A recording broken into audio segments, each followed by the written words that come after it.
Welcome to Heart Starts Pounding, a podcast of horrors, hauntings, and mysteries. I'm your host, Kaelyn Moore, and today I have some terrifying true stories that I want to share with you. I'm talking a woman who got an overwhelming feeling that there were cameras hidden in her smoke alarms, someone who was very certain that their mother-in-law was trying to kill them, and even the story of one woman who had to take a terrifying situation with her stalker into her own hands. And I felt like there was no one better to join me this episode than my dear friend Annie Elise. You might know Annie from her shows Seriously and 10 to Life, where she covers all things true crime and breaks down some of the most interesting, bizarre, and breaking cases of the moment. Check out her shows if you haven't already, and I hope you enjoy our episode together.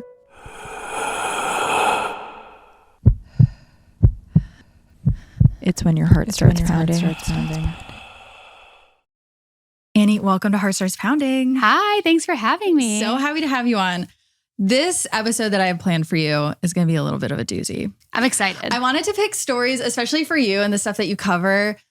I found a lot of Reddit stories that feel like they could be true crime documentaries. For sure. People just writing about some of the craziest stuff that's ever happened to them, which is really your domain. I mean, I live for that. I just hopefully it's not like overly true crime, but I love when people talk about what they experienced firsthand and you kind of get to dive into their world from their perspective. I'm the same way. I feel like a lot of times, at least on Heart Starts Pounding, what we cover, I read a lot of newspaper articles and books and stuff, but it's so great to actually be in the skin of the person experiencing something. Have you watched any true crime documentaries recently that have really stuck out to you? So not true crime, but I guess true crime adjacent, kind of true crime, The Catfish documentary, unknown texter, caller, whatever it's called. I did a whole deep dive on my podcast about that this Monday. Unhinged. And you did the stuff that wasn't in the documentary, right? Yes, they left quite a bit out. They did. Yes. Because the mom was a lot more of a problem than they actually talked about in the documentary, which is wild. And how she just so casually is well, yeah, everybody messes up. It's no, you were a predator sending the most graphic text messages to this kid. Why aren't you on the registry? Yes. What's going on here? Why are you not still in jail? I have so many questions after watching that doc. And then after, reading more about just how obsessed she was with the kid. Yeah. It's so concerning. It is. And then not documentary, but I guess it's docuseries or dramatization, Amanda Knox on Hulu. I'm back in that. Oh, I watched the first episode and I wasn't hooked. But do you think, is it worth continuing to watch? No, I mean, I know the story so well. So the only reason I'm watching it is kind of just because that's one that I actually get requests for all the time. And I'm why would I go back and cover Amanda Knox? There's no value that's going to happen. Oh, interesting that. Yeah. But I get why you wouldn't be hooked. It's kind of shot from a weird point of view. And there's weird humor elements involved in it too that I don't love. Almost magic realism in the first episode with some of the shots. Yeah. But it's pretty, they stick to the story pretty much it's her point of view, and she's, I believe, the EP on it. So yeah, absolutely. But just those so far. What about you? The Catfish one. Yeah, that's the one that everyone told me to watch, and so I watched it immediately and was my jaw was on the floor. That was one where I had a friend come over and tell me to watch it, and she watched with her back to the TV, just watching. Oh me my watch gosh! It Did she should have filmed your reaction? I know. I've been getting TikToks of people being my boyfriend finding out he realized what's going on. And people, even my mom watched it and she's I was ready to throw something at the television. I know. That's been the big one. So let's get into the stories today. We're going to cover a lot of stuff that really feels like it could be the subject of a true crime doc. Okay. So the first story that I have for you that I'm going to read is just titled Sociopath Kidnapper in Supermarket Parking Lot. Oh, great. And this is from a Reddit user called OfficeFern007. And it was originally posted on January 9th, 2019 in the Let's Not Meet subreddit. So this story included trigger warnings for attempted kidnapping and physical assault. And the poster writes, "My husband and I were at a supermarket and our baby was being especially fussy. So he took her for a quick drive. The motion usually calms her down. It only took about 10 minutes to settle her and I was still inside the store, but I was unsure of how much longer it would be. And there's also poor cell reception inside. So he pulled back into the parking lot to wait for me. It was an unseasonably nice day, so he took her in her car seat to sit on one of the benches outside of the store. He took a business call and had just sat them down, absent-mindedly rocking the carrier, when a woman who was well-dressed, in her mid-30s, average height, fit build, approached them. It's not uncommon for people to ask to play with our baby. She's got these big rosy cheeks, especially when she's having a really good nap.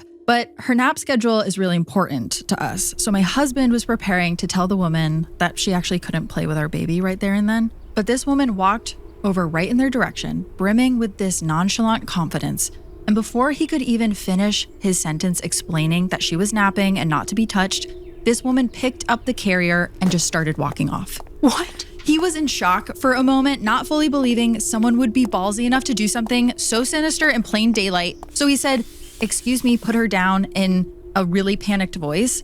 She remained calm the entire time, but when he called after her, she started walking away more briskly than when she had approached.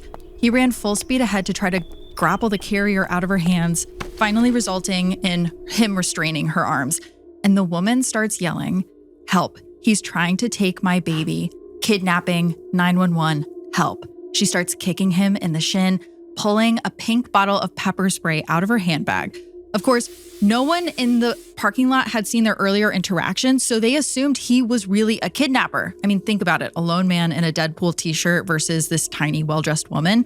Immediately, a man knocked my husband to the ground and started holding him down. He could hear bystanders encouraging the woman to file a police report, but she was doing a very convincing job of acting really shaken up and insisted that she just wanted to get home. To make matters worse for my husband, she was driving a minivan. He was in a raw state of panic, realizing the entire parking lot had banded together to inadvertently facilitate the kidnapping of our daughter. He was begging and pleading with them, but no one was listening. They just kept screaming at him that the jig was up and he needed to lie still and wait for the police and stop terrorizing this young mother. My husband finally had the novel idea to show them family pictures on his phone, but because he was too panicked to think clearly, this manifested as him shouting, "I have pictures of the baby on my phone." And that, of course, made the situation entirely worse. It was at this point that a man, I can barely blame him considering what he thought was going on, started kicking my husband as hard as he could in the ribs. Finally, I came out of the store and I thought he was being robbed by these people. I started yelling for security. I was so panicked, my chest was constricting and I could barely get any sound out. But then I had the horrible realization that he did not have our baby with him. When I saw that she was being held by a woman, I was relieved. I thought maybe this woman had intervened to move my daughter out of harm's way while my husband was being robbed and walking away to get help. I couldn't find a security guard outside the store, so I ran up to the people holding my husband down, waving my wallet, pleading, "Take everything you want, just leave us alone." And one of the men holding him down said something like, "Lady, we need to wait for police to deal with him." And I was confused. Why would the muggers have called the police? I just kept stammering. "What do you mean? What are you talking about?" And made out someone saying he tried to abduct that woman's kid. I didn't understand. I thought I had misheard him. My husband would never hurt a child. Also, we have 4 kids, so if he was going to commit a crime, he was not going to bring another kid home. That would have been at the bottom of his list. I kept trying to understand what the man was saying, and suddenly it all clicked. I looked around for the woman who had our baby carrier, and she was halfway across the parking lot. I went into total ballistic tiger cub mode. Literally leapt out of my heels, sprinted across the parking lot. I'm not a UFC fighter. I've never taken a self-defense class, so all I could think to do was grab the woman by her hair and squeeze her throat with my other hand. It didn't really do much. She was still getting away even as I grappled with her. Amazingly, none of the other bystanders had yet to connect that my husband was telling the truth and this woman was actually leaving with my baby. I yanked her hair as hard as I could, and it was enough to get her to drop the carrier. I was so scared and surprised that I actually threw myself on top of the carrier, covering the entire thing like a blanket. And I stayed that way without saying or doing anything else. The woman left. Not one person tried to stop her, even though she was clearly leaving without the child that she claimed was hers, which would be pretty damn incriminating if I had watched this scene unfold. Within the next couple of minutes, the police had arrived. After all that, there were still several bystanders who explained that my husband was most likely trying to kidnap the baby. The police, to my horror, assumed that she must not have had bad intentions. The first questions they asked me after getting her description weren't investigative. They were questions thinly veiled, trying to convince me not to pursue charges, still placing the blame on my husband. A small sampling. Do your husband and the baby look dissimilar? Is there a chance that she thought he was abducting the baby and she was trying to intervene? Could your husband have been doing something inappropriate or violent to the baby that would have made her feel compelled to extricate the baby from the situation? Did she seem groggy or confused? Could she have mistaken either of them for her own family members? They spent more time verifying that the baby was actually mine than they concerned themselves with the fact that the baby was not actually hers. My husband had called his brother at that point, who works in an office with a lot of lawyers, and we connected with one ASAP who gave us the priceless advice to get every officer's name and badge number, to request copies of the store's security tapes right away, and to escalate our complaint higher up the chain if these officers were not taking us seriously. Finally, we had enough reason to believe that we were being taken seriously, and we went home, and both of us just shook and cried until we had to get our other kids from school. My husband is seething with rage and grappling with a feeling of helplessness from how little he was able to do, and he has 2 cracked ribs from the man who kicked him. To the officer's credit, they did ask if he would like to press charges, but considering that the man was genuinely trying to intervene and he was convinced at the time that he was on the right side by intervening on a kidnapper and stayed to talk to the police, he also apologized profusely when the truth became clear, he declined to press charges. Amazingly and frustratingly, there were still people who stuck around to talk to the police, who were giving my husband dirty looks, and one man who even implored that the police involve CPS to verify that it was our baby, really.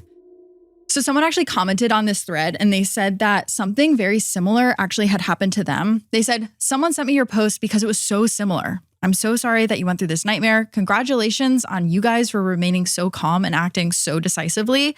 And then another commenter wrote, "I remember you. Did they catch that woman?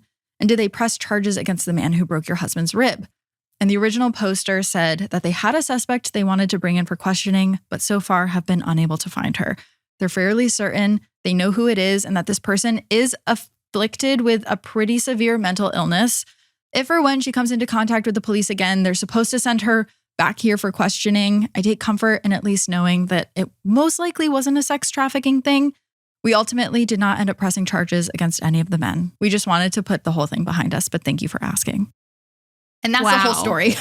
And when was that again? That was 2019. That is, first of all, so scary. But also, as you were saying that, I was kind of thinking to myself, that's the perfect crime for a kidnapper. Yes. You got a minivan. You have this woman who looks like unassuming. She's saying that it's her child. Like anybody in public, like 9 times out of 10 would think that it is her child. You almost can't fault the people who were trying to stand up for her because they had no idea what was going on. They just see this woman who is saying that a man was trying to abduct their child. Yeah. Normally that's how it works anyways. Right. So of course they're going to believe her.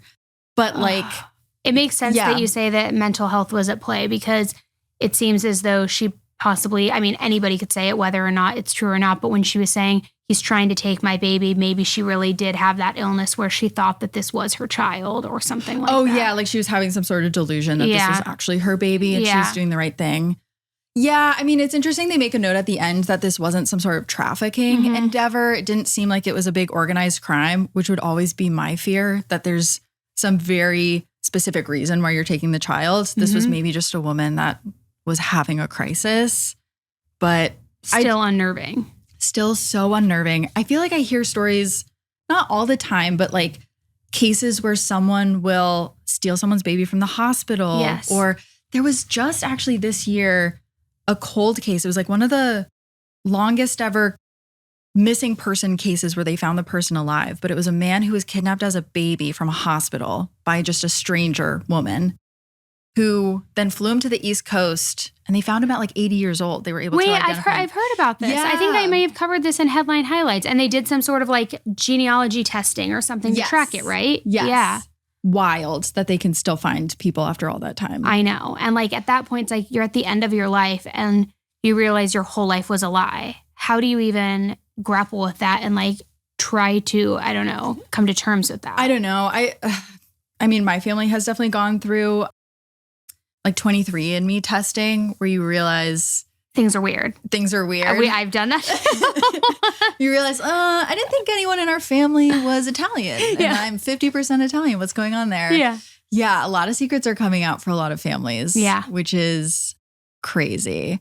But most of the time, it's just that, at least like with our family, it's who you thought was your dad was not really your dad. It's not necessarily like this person stole you from a grocery store. No. Could you imagine? Baby. Wow. Yeah. Wow. Very scary. Something, ever since I read this story, I've been kind of just turning it over in my head and very terrified of it happening. It's a very real threat that could be out there because anybody could do this. I mean, you're a mom. Do you ever, like, is that just kind of always running in the back of your head when you take your kids places? Yes. Or is it something you're able to put it aside? No, unfortunately. It's like even going to Target, doing all those things, I'm always so hyper paranoid just watching my back everywhere I go. Really? Because I don't know, the world is getting so scary, and that's not to fearmonger, but it's like there is a big fear of that because people are doing things every single day and snatching kids and robbing people and it's always a fear. Have you ever had a situation where you felt weird and you were like, I have to remove my kids because I feel like something could happen? No, luckily I haven't. I'm like trying to think back and nothing comes to mind. So nothing directly. Yeah. But I do get the intrusive thoughts all the time and those never go away either. Even like almost every single day when I leave the studio and get in my car, I know I dropped my kids off at school, but I have this thought of like, what if I left them in the back seat? And I check it like every single day. It's so crazy. Oh, even that. I mean, we have a lot of parents who listen to this show. So I'm curious if you guys listening definitely. I mean, if I'm alone. Thinking, Am I alone with all these intrusive thoughts? Yeah. No. Tell me I need to go back to therapy. No, it kind of like helps normalize it, I guess. If everyone's like, no, I always fret that my kids are in the back seat when I drop them off at school. Totally. Like, I think it's just something a lot of people deal with. Before we dive back in, I wanted to give a quick reminder that next week we are starting our spooky season Monsters programming, and we're kicking it off with the real story of a vampire that descended upon Dusseldorf, Germany in the 1920s. Next month, we're also going to be re-releasing our horror audio drama called The Timekeeper, which stars Judah Lewis, Chandler Kinney, and Arjun Atalieh. I'm going to include a trailer at the end of next week's episode, so make sure you stick around for that. Okay, back to it. Okay, so should we get into this next story? Yes. Okay, so the title of this one is I Think My Mother-in-Law Tried to Kill Me. The poster is Sugar Mama, and there is a trigger warning of incesty behavior and attempted murder. Not looking good. Wow. Okay, so I have been married for a week now. My mother-in-law always hated me and blatantly told me that. My husband also has no spine. Today is the day that I annulled my marriage. There is no need for divorce under 6 months in the country that I live in. Now, my mother-in-law tried everything to get me away from her son, and she finally succeeded. The following is what she did that led me to my decision. I have a very crazy allergy against latex. I react really badly to it. We found out when I was a little toddler, and I was treated in the hospital and went into shock after a nurse just touched me. Since then, I have a little sticker on my driver's license and I wear an allergy necklace. I can even die from sniffing a glove. My mother-in-law knew this because my husband, well, ex-husband, had told her. Last week, after I got home from work, I was angry with my ex-husband. I can't remember why. Everything is really fuzzy now. I cannot remember too well. However, I went to bed early. I had just bought this bed a month ago because I refused to sleep in our old one. The reason being, my mother-in-law slept there the night after our wedding. I spent my wedding night on the couch, but that's a whole other story. When I got into bed, it felt really comfy, but I could feel something strange. It felt like a small layer of plastic under my mattress. I assumed that this was normal since it's a new bed. I might have missed some of the plastic cover on the mattress. I didn't think too much about it and I went to sleep. I woke up 17 hours later in the hospital. My ex-mother-in-law cut up 75 latex gloves to create a little layer under my duvet cover. I do not remember any of this, but when my husband went to bed several hours later, he found me white as a ghost, sweating, and barely breathing. You know why I knew it was my mother-in-law? Because she called me later to brag about it. While in the hospital, she told my ex-husband that she was afraid that I would wet the bed since I acted so childish. I am a 27-year-old woman.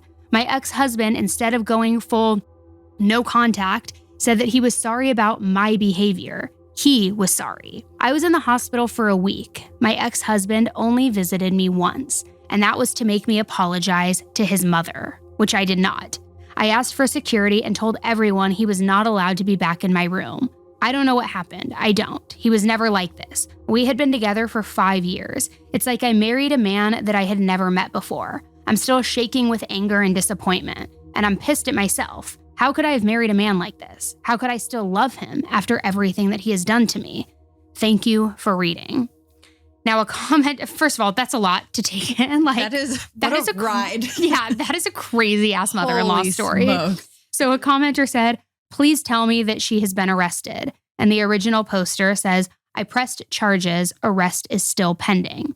Then she posted another update saying, update 2, the day I nullified my marriage. Yep, already. And this one was posted February 21st, 2018. It says, so I already got an update for you. No time to mourn for me, I guess. To clarify, yes, my dumb ex-husband did want me to apologize, but not because of the attempted murder. Took me a while to accept that this was actually what she wanted, but because I hung up the phone on her while I was at the hospital and she called me to brag about her, quote, forethinking. I honestly do not know if my ex-husband intended for his mother to do what she did. I just know that she got a key from my apartment and she did what she did while he was at work. I did not know that she was even there or that she received our spare key, but she must have done this in the early morning. I started work at 4 a.m. and I got home at approximately 4 p.m. and I went to bed at 8 p.m. So my wonderful, wonderful aunt is a lawyer, and she called me and told me that my mother-in-law, who I will now refer to as Latex Lucy, is in custody. Unfortunately, my ex-husband was already released from the police. Apparently, he told them that he was not aware that the gloves were made out of latex, because you cannot buy latex gloves in an ordinary supermarket here. And I honestly do not know if he's being truthful or if he just does not want to go to prison. Then another update was posted a few months later, in April 27th, 2018, saying, update to Latex Lucy, I am sorry. Hello guys, it's me again. Here is an update to the situation with Latex Lucy. Yesterday, she was sentenced to 13 months in prison. After that, she will have to spend a month in a psychiatric ward. She's not allowed in my immediate vicinity under any circumstances whatsoever. The trial was hard, really hard. I got married just 3 months ago, and everyone that danced at my wedding and congratulated me was there at the trial. I felt like they all hated me, but nothing hurt me more than the way that my ex looked at me. So disappointed. I am a mess, but this sub has a therapeutic effect on me. So thank you guys for everything you have done for me. I'll try to calm down. Maybe I can go into more detail. Thank you so much. Then we have one final update from the poster almost a year after her first post. This one is titled, Latex Lucy was released from prison, and it was posted on January 9th, 2019. Hello, everyone. I am much better now. I barely think about Latex Lucy and my ex-husband because I moved on with my life. I have a new boyfriend now. Our relationship is exactly a month old, and everything is fine. And today, I got a call from my lawyer aunt that Latex Lucy was released from prison today. She was supposed to serve 13 months, but she ended up serving almost 8, and she only spent 2 weeks in a psych ward. My aunt told me that she also said that she would like to apologize to me in person.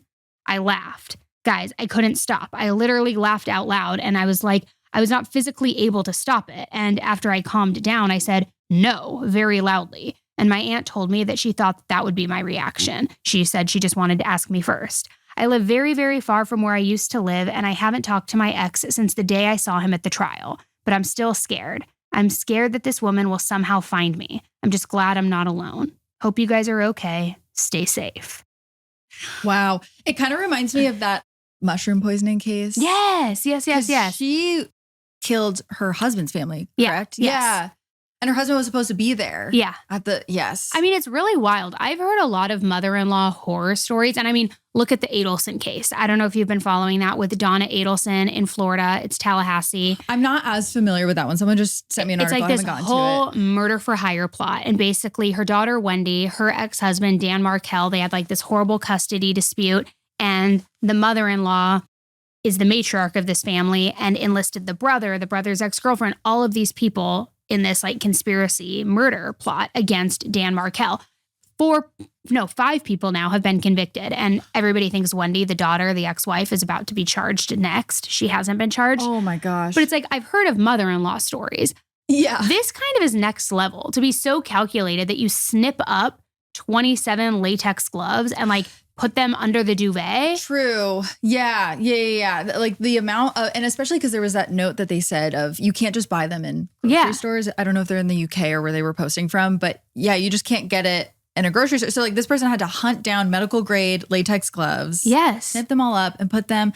At first I was thinking, because I do hear a lot of horror stories, mother-in-law stories, and just like parent stories in general, grandparent stories of like not trusting allergies. being like, no one really has a gluten allergy. Like, I'm just going to make a normal cake and I'll lie about it. And then you feed it to someone and that person actually does have a reaction. And so at first I was like, maybe it's that where she thinks that her daughter-in-law is being dramatic with this allergy and I don't know. But it feels like it was intentionally trying to kill her. Yeah. Well, and to get such a light sentence, if it was attempted murder, and then for her to say she wants to apologize in person, I'd be the same way. I'd be like, hell no, you're not coming near me. We're not talking anymore. No, yeah. The relationship is done. Yeah. Yeah. Oh my gosh. Yeah. Like there's like so many lesser things that could have happened for the relationship to be over at that point. Absolutely. Well, and also like not for nothing, but even if you were going to try to murder her with latex, like why do it this way? You're going to get caught when there's shreds of latex gloves everywhere. It's not going to look like it was an accident. Like, no, of course. Maybe do a little bit of strategic thinking. The poisoning cases that it made me think of, there's also that Brazilian one that happened late last year. It was like Christmas last year where this woman tried to kill her husband's entire family. So I guess it's a little bit different because it's not the mother-in-law. But those people really think they're going to get away with it because they think that poison is undetectable and no one will know that they all died of arsenic poisoning. I don't know what this person was thinking, like what she was thinking the police would think when you see a little latex, like a handmade latex blanket underneath the duvet. I mean, yeah, obviously somebody put it there. It's not like even a nut allergy, to your point, if somebody like bakes nuts in something, they're not dumping a whole canister of nuts on someone's back. Right. Like, no, absolutely. Get a little more strategic. Absolutely. But then the enabling of the son too, it's just... Yeah. Mama's boy. Well, that's interesting you brought up in the Adelson case because I didn't know much about it, but the fact that she was able to convince so many people in the family to be part of this plot. Well, that's kind of where there's a lot of discussion now. I personally think Wendy is the catalyst in all of this, the ex-wife, and that she wanted to enlist all of this help. Other people are saying, and her argument is, no, my family took it upon themselves because my mom had such a hatred for him and all of this stuff where it's like, get real. I don't know. More to come. How are you the only one that doesn't know what's going on? Exactly. And you're the closest to it. And you're the only reason that there's any sort of friction. I don't really believe that. No. Yeah. No. I saw there was something about like the grandmother maybe wanted to be closer to the grandchildren. Was that like an excuse they were saying? Yeah. And then she tried to say that she wasn't a part of it yet. When they arrested her, she was at the airport going to Vietnam with a one-way ticket, which is like a non-extradition country. And it's like, okay. I've never heard of anyone being caught at an airport trying to get to another country who is not guilty of the body cam footage, you have to watch it. It is insane. Is it her trying to like explain herself? Yeah, and then her like being like, ow, you're hurting me. Like all these, it's so bizarre. You're hurting me after everything you've done to this family. Exactly. Okay, so I have another one for you that I'm going to read. This one is intense. Okay. I will add. It's very intense. Okay, so the title of this one is just, I shot my stalker tonight. Ooh. Stalking cases always scare me like no other, but they're the one, I mean, a lot of cases are like this. I feel like stalking cases, it's so empowering to hear the story from the people who actually lived it. Because like so often they're not believed and stuff. So this woman took a lot of time to write out her story. So this one includes trigger warnings of stalking, threats of rape, threats of murder, and shooting in self-defense. It was originally posted in September 24th of 2014 by a now deleted account. Okay. So she remains anonymous. But it goes, for the past 6 months, I've been relentlessly stalked and have had threats against my life made from someone I dated for 1 month. It started with phone calls upwards of 45 to 50 a day, 50-page text messages, and him showing up outside my house at 5 a.m. When I wouldn't comply or feed the negative attention, I began receiving threats, claims that he would murder me and get away with it. He said all he'd have to do is flee the country, telling me he shouldn't have to force me to be his friend or give him another chance or else. Every time I blocked his number from contacting me, he would then call me from a different one, try and pretend to be other people, or sometimes he would have his friends or strangers off the street try to call me. After about 2 months of that, I was eventually evicted from my apartment building due to my neighbors no longer feeling safe because of his looming presence. I then applied for and was granted a TPO, temporary restraining order. A few days afterwards, I received a picture message of the note that the sheriff civil had left on the door of my stalker's then residence. Also, it included a message from him taunting me. It said, quote, "What you're trying to do is stupid, and a restraining order is just a piece of paper." May 31st of this year, I relocated. This did not deter my stalker. He vowed to find wherever I moved to, and he threatened that if he couldn't find me, then he would be able to find my family. And then he proceeded to send me a map of my mother's home, whom he had never met. I received a message from a woman claiming to be my former landlord, letting me know that I owed a balance on my account, and to avoid late fees, I needed to pay the amount, which I could do with the link that was provided in the message. It turns out that was my stalker pretending to be a woman, and the link turned out to be a tool used to grab the user's IP address when they click the link. Upon this discovery, I changed my phone number. I began to systematically dismantle any trace of an online presence that I once had. This action only seemed to anger him, and before deleting the profiles outright, I would attempt to block him from contacting me. Each and every time I blocked one, he simply created a new one and proceeded to contact me as if nothing happened. 12 different Reddit accounts, 9 different Tumblrs, 10 different Instagrams, 3 meetup accounts, 4 Facebooks, with which he changed his location to that of my hometown and proceeded to add nearly everyone from my graduating class in high school, and even 3 Duolingo accounts and a MySpace. Yes, he even made a MySpace. I then received an empty package from his address to my former residence with the declaration, "Address correction requested, do not forward." I'm assuming he thought that the post office would adhere to this request and would return the package to him with my new corrected address on it. Mid-July, he created a profile using my photos and likeness to threaten my family. And when I didn't respond, he proceeded to post semi-nude pictures of me on the profile in an attempt to blackmail me into speaking with him. I did not, and I contacted Twitter to report the account and have it removed, which eventually they did. In August of this year, I awoke around 8 p.m. to vigorous knocking and ringing of my doorbell. I looked out of my window to see who it was, and I was horrified to see my stalker there. I called the police, and of course, he just fled once again. Over 7 separate police reports were filed at that point. This incident was followed by threatening emails from my stalker demanding that I meet him somewhere, or because he had found me, that next time I would, quote, wake up to gunshots, and that if I didn't, he would first taser me and assault me and then use my blood for his own personal reasons. This past Sunday night, I woke up at 6:45 in the morning to the ringing and banging again. I proceeded to record him on video, and I was on the phone with the police at the time. He fled on foot once again, and I was hit with the same hoopla from law enforcement. Quote, "We can't really do much because technically at this point, he's not doing anything wrong. Then why does he flee, I wonder?" I obtained a protection order once again, but I have no solid address for this person, which is why I'm posting here. I am in dire need of a private investigator to assist with finding his residence so that this person can be served. I hope you might be able to refer me to someone who might be able to assist me. I've developed insomnia, depression, anxiety, paranoia. I'm completely isolated. I'm 22 years old and I have no social life anymore. I have 0 friends. I've become a shell of my former self. I've faced eviction and I've lost a job because of this man's behavior. And I don't know how much longer I can survive. There's actually so much more that he's done to terrorize me, but for the sake of this already lengthy post, I tried to condense it. I have proof in the form of recordings, even diaries and copies of all of his threats, interactions, and attempts to communicate, and would be more than willing to email them to show that I'm not lying. So that was the original post. The original post, this person was just asking for a private investigator so she could serve this guy papers. That is so scary. And then there was an update that was just 2 weeks from this original post. It included a photo that's now been deleted, but I have an image description. So the image description of the photo was that it was a photo of a slightly open door. There was a chair in front pushed to the side, black paint covering the side of the door that has been busted in.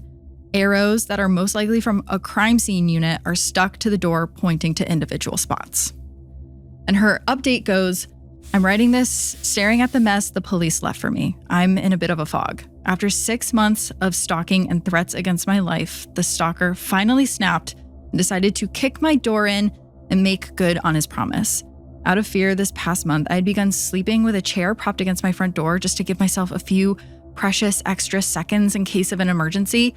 I shudder to think about how differently things might have turned out had I not barricaded the door.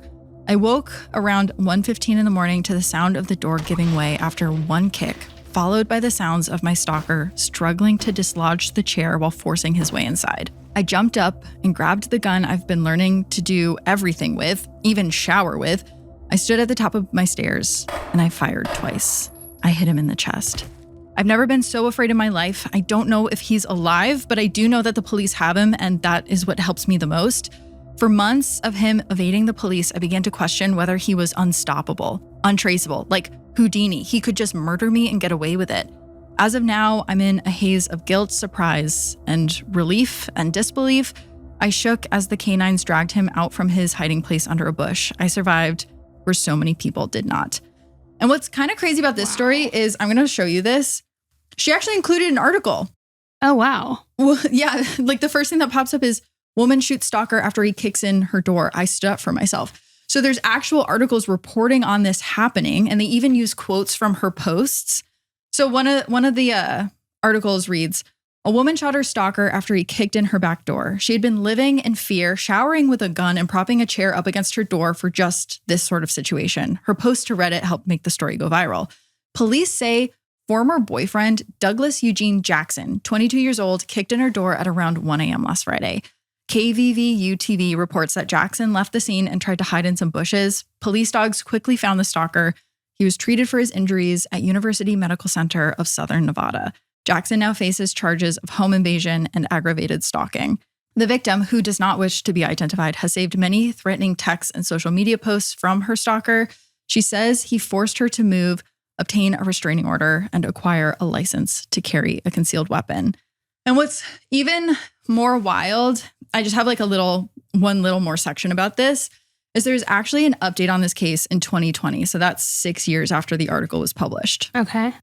So the editor's note on this article is that this is 6 years after the original event, but it's the same guy. He did this to a different woman in 2019 while he was on parole. They referred to the original poster as the, quote, former girlfriend in Las Vegas, even though she only went on 2 dates with him. And part of the article just reads, a Nevada man has been sentenced to 15 years in prison after pleading guilty to stalking a female acquaintance while on parole for a similar crime that happened in Las Vegas. The county district's office in Reno announced the sentence for 28-year-old Douglas Eugene Jackson on Friday. Jackson was arrested in Florence, Arizona in January and pleaded guilty to the aggravated stalking charge in July. According to prosecutors, an investigation by the Sparks Police Department determined that Jackson had sent numerous threatening text messages to a woman over several months in 2019. The texts included threats against the woman's dog and property. He also called the woman's family and friends in an effort to get information about her. At the time of the threats, Jackson was on parole for stalking a former girlfriend in Las Vegas. That woman ended up shooting him at her home.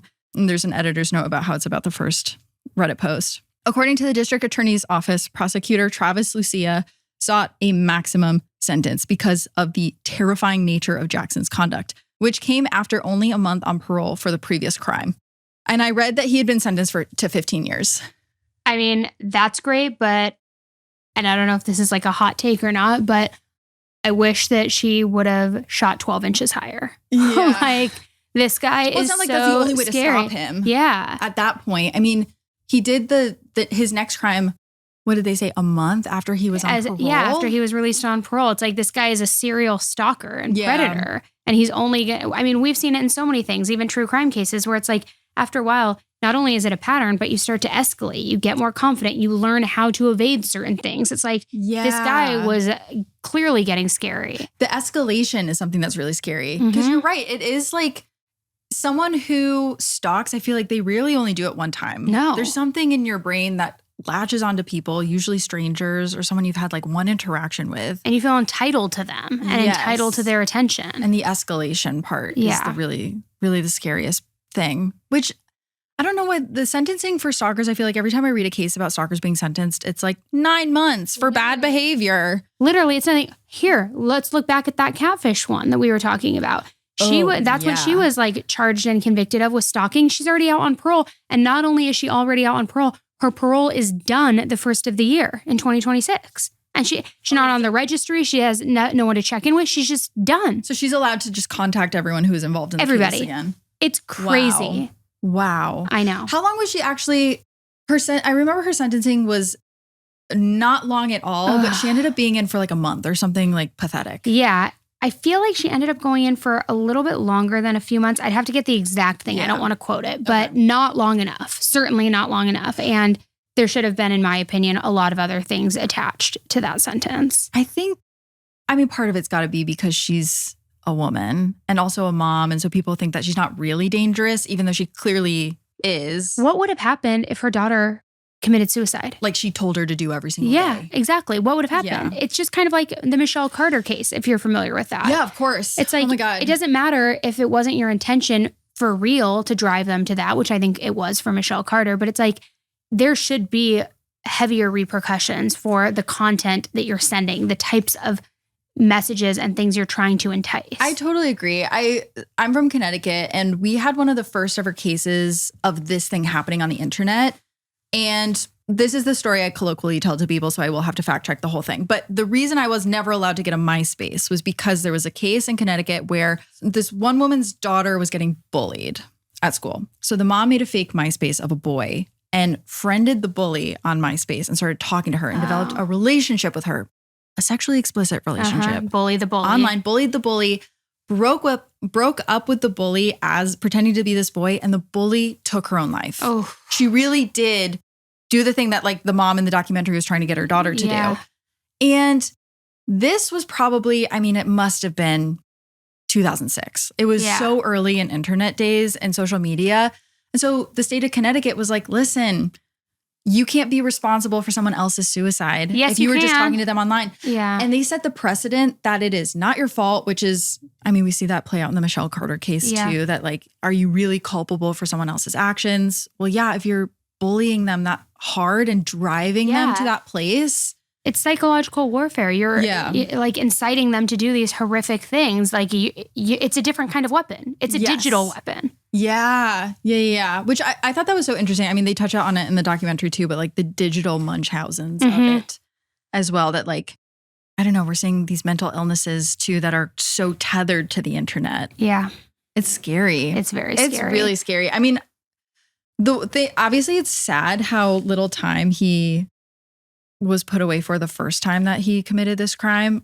I was almost shocked reading this that she shooting him in self-defense didn't go to jail, because you hear that you story do hear about that so a lot. Much. Like, well, were you really like, if he was just sending you messages, did you have to shoot him? He was coming into your house. You know what? Pro tip, God forbid if anybody listening ever ends up in this kind of situation, but a good family friend of mine who's a cop said, whether you're being stalked, whether it's a home invasion, especially obviously here in California, what you need to do is if somebody breaks in and if you are going to have a weapon on you, to yell, I have a weapon, shoot 2 warning shots into the ceiling before you then ever fire. The 70-year-old woman upstairs from me is going to hate that.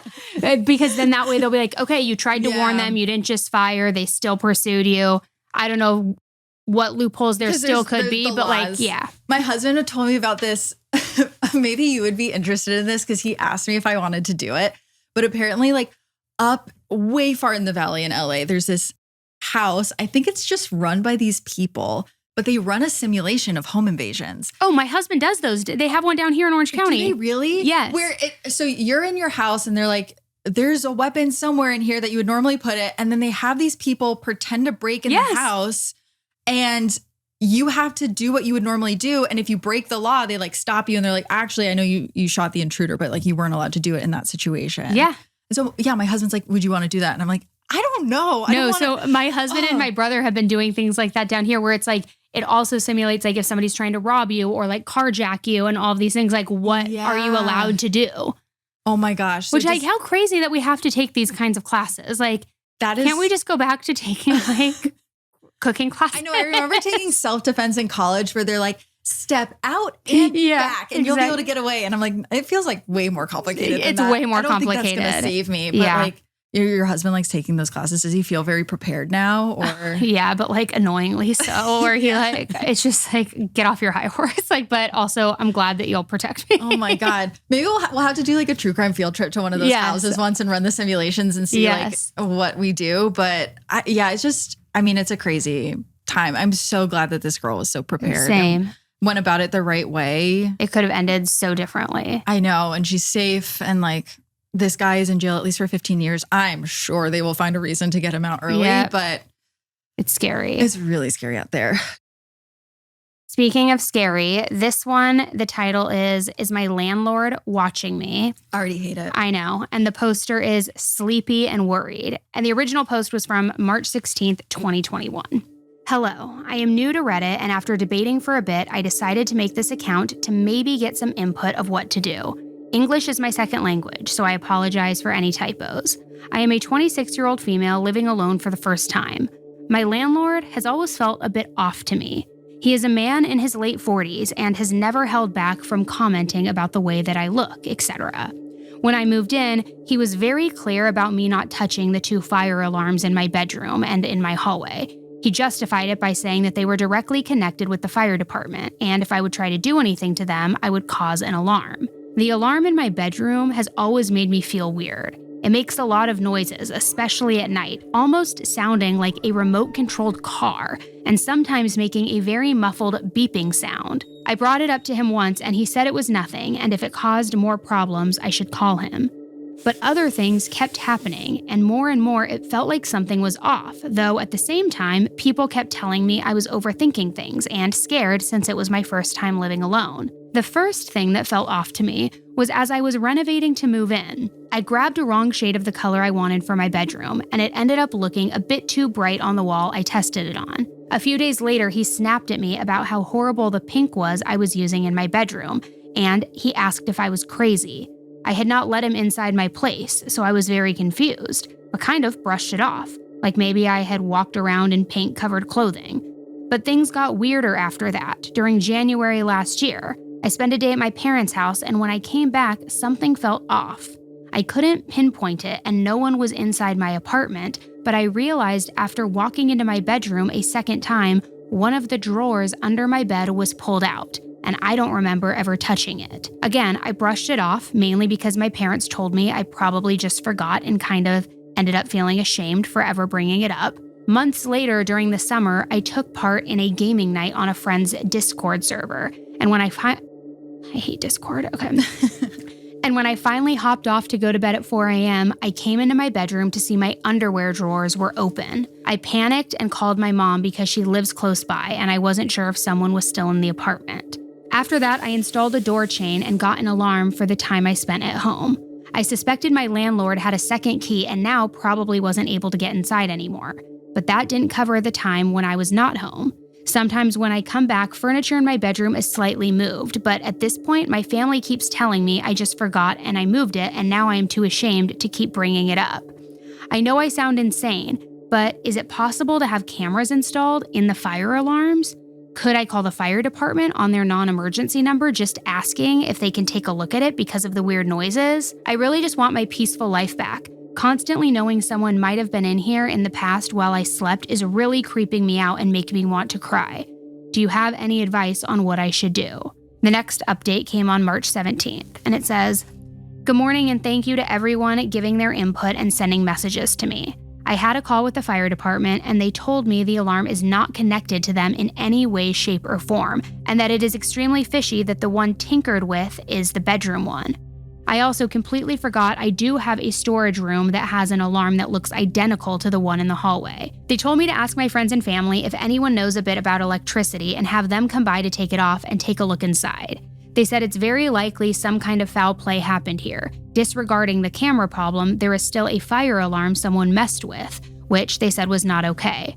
My mom's best friend is an electrician, and I will try to reach him today to ask if he can come by ASAP. Otherwise, I know he is going to be around on Monday, so I might have to wait a bit longer. Either way, I will keep you updated. Thank you so much for your support." The next update, which is now March 23rd of 2021, so just, 6 days later. Sorry for not updating instantly. Today was very stressful. While as far as I know, because of my mom's friend, my smoke detector is okay right now, but there is other stuff that came up. I don't know and can't say more about what is going on. I don't know what I'm allowed to say, and I would rather not risk it since there's an ongoing police investigation. All in all, I have made choices to keep my safety insured for now. Sorry for not being able to give some of you the closure they may want to hear. Maybe one day I might be able to share the full story of what happened. Until then, to all of you, thank you so much. You helped me gain the confidence to have things looked at and to make my safety my priority. I hope things are going to be good for all of you in these crazy times. Again, thank you. I wish you all the best. Then there was a final update on this post, posted about a year ago. And it says, "I logged into this Reddit by chance many years later and felt like I should finally give an update to this. To start this off, no, my landlord wasn't watching me. It was someone else. I did mention a police investigation that ended up being connected to this. Since the entire thing is finally over and I had some time to heal, I will add what happened that was in relation to this. My ex was stalking me and tried breaking into my apartment one night during the time I was still actively updating the Reddit post. I was at home during that time and thankfully was able to scare him off after locking myself in the living room. This was added to an already ongoing investigation against him for something else, so I wasn't able to update this anymore. Since there was reason to suspect he might have gotten into my apartment at an earlier point while I wasn't home. Everything that happened left me not feeling safe anymore, and with the lockdown and the ongoing investigation, my mental health broke down hard. My PTSD was running overtime, and I ended up having to admit myself to a clinic for a while in 2022. I worked a lot on myself and changed things in my life. I am no longer living alone, and I am in way better contact with my parents by now. I moved, and I feel much better by now. I am sorry it took so long to update. The police investigation ended up making it to court, and it took forever for things to be sorted out. After everything was over, I struggled very hard for a while, but with the help of my support system and therapy, I made it through that. The years were rough, but I thankfully am in a better place now. And yes, my ex did get punished for what he did, and all the fire alarms got fixed too. Again, sorry this took so long to update. I don't like thinking back to that time because it left a pretty deep scar, but I hope I can give some more context to why I wasn't able to continue updating this. I feel like I have whiplash from that one. No, it's like you think you know where it's going and then it takes a turn. And it did feel like her parents were gaslighting her. No, it definitely felt like the parents were like, you're being a little dramatic. Yeah, like you moved the furniture. Like, wait, no, I remember moving a couch. I would remember that. Yeah. I have so many thoughts. The idea of someone putting cameras inside of your fire alarms is terrifying to me. It's so scary, but like I see all the Airbnb stories all the time. Have you ever stayed in an Airbnb that you thought had cameras? No. There was one I was in that I'm convinced had cameras. This was probably 2017 or 2018. So it was before all the exposés about it started coming out. But we were staying, it was for my friend's birthday. We were young. We definitely were pushing it with how many people we had in the house, but we intentionally had driven a smaller amount of cars so it would look like there was only a couple people in the Airbnb, and really we were I love it. Clown carring a couple more girls in there. But I remember being in there and seeing I think it was the carbon monoxide things, and being like, that doesn't look like a normal one. That just, something about it looks like a camera, but that would be crazy. Who would put a camera in an Airbnb? And I remember the owners of the Airbnb messaged my friend afterwards, and they knew exactly how many girls were in the house. They knew exactly what we had done the whole time we were there. They knew all the rules that we had broken. And I was like, I bet it was because that really was a camera. And they could just watch all the people in the house and count how many people were actually there. It's creepy. Ugh. Like, here's one thing. I have rented houses in the past, not like me as the owner, but like stayed in houses where they'll have cameras outside. Maybe there's one in the living room, which is kind of weird in itself, but it's not hidden. It's like, okay, you know that they're like, it's cameras for their property, and you kind of know maybe they'll check in. We just need to keep it clean and like take care of it. Yeah. But when somebody goes to the lengths of having a hidden camera, whether it's a nanny cam, a carbon monoxide thing, like that's diabolical. Putting it in the smoke detector. In the device. And here it's like, it was her ex who was doing this, but she still had this creepy ass landlord who was like making weird comments and stuff. So, and like telling her not to like mess with anything. It's like, what's happening here? And he knew the color of the paint inside exactly. too. Like, was he also just up to something weird, but wasn't the one installing the cameras? I know.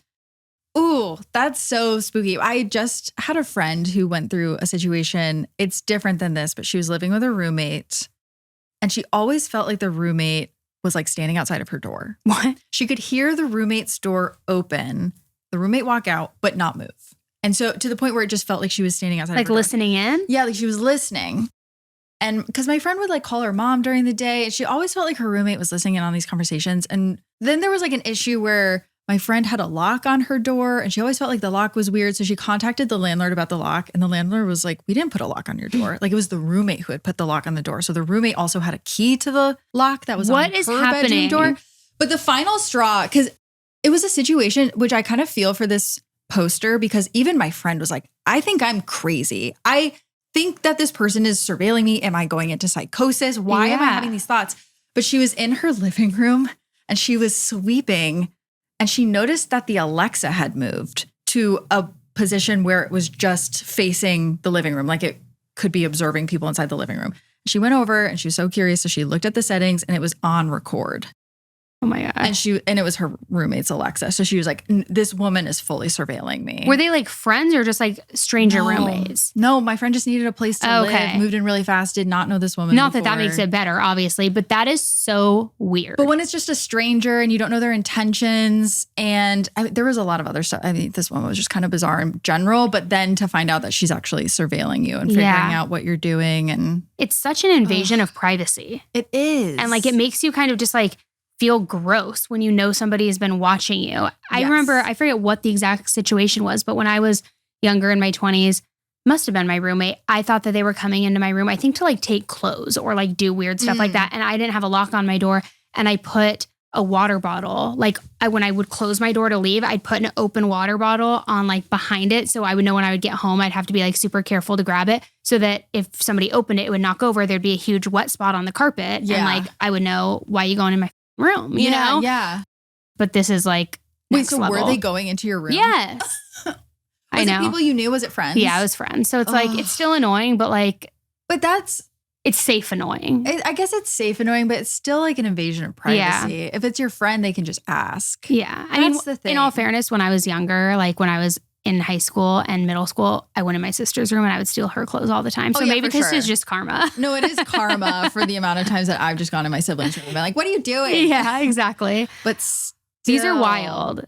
Thanks for sharing these with me. These are wild. Yeah. Yeah. I wanted to pick ones that felt like they could be true crime documentaries, but also told from the perspective of the people. I've always find it interesting, like what were the people feeling at what points? Because in a lot of these stories too, they start convincing themselves they're crazy. Yeah. You start second guessing that like the thing is weird or that you should speak up. And she's even like, should I call the fire department? Right. And it's like, yes, you should. Absolutely you should. But you're trying to talk yourself out of it. And I can identify with that because I think I sometimes will talk myself out of things or think that it's just my anxiety kind of driving these bad feelings. And you start second guessing your gut and you just really can't. I know. I tell everyone almost every single episode ever is you always have to trust your gut. That is literally your first line of defense is your intuition and your gut. Yes. Trust it because it's there for a reason. Yeah. It's there to protect you. Don't second guess it. I totally think that you can get a read on people very fast within the first couple seconds of meeting them. You just pick up on energy. And so if you're really getting a bad vibe from someone, you are probably right. I agree. Don't let your parents, like in this story, gaslight convince you that you are wrong. Yeah, that you're redoing your whole apartment and in your sleep. Yeah, exactly. You're just moving all the furniture. My parents would do that too. Oh my gosh. I love them to death, but I could totally see them being like, are you sure you didn't move your couch and just don't remember? Yeah, I'm sure. Yeah, Mom, I'm sure. But thank you so much. It's so great to get your perspective on these stories too. Thank you. Someone who covers this all the time. And we will catch you guys next time. Thanks for having me. Bye. Bye. Thank you so much to Annie and Elise for joining me today. I will catch you guys next week here for our spooky season programming, starting with our monster series. Wednesday is going to be our first episode on vampires. And Friday, we're going to drop the first episode of The Timekeeper, a horror audio drama that you guys are not going to want to miss. I will see you guys here next week. And until then, stay curious. Bye, guys. Heart Starts Pounding is written and produced by me, Kaelyn Moore. Heart Starts Pounding is also produced by Matt Brown. Our associate producer is Juno Hops. Sound design and mix by Peachtree Sound. Special thanks to Travis Dunlap, Grayson Jernigan, the team at WME, and Ben Jaffe. Have a heart-pounding story or a case request? Check out heartstartspounding.com.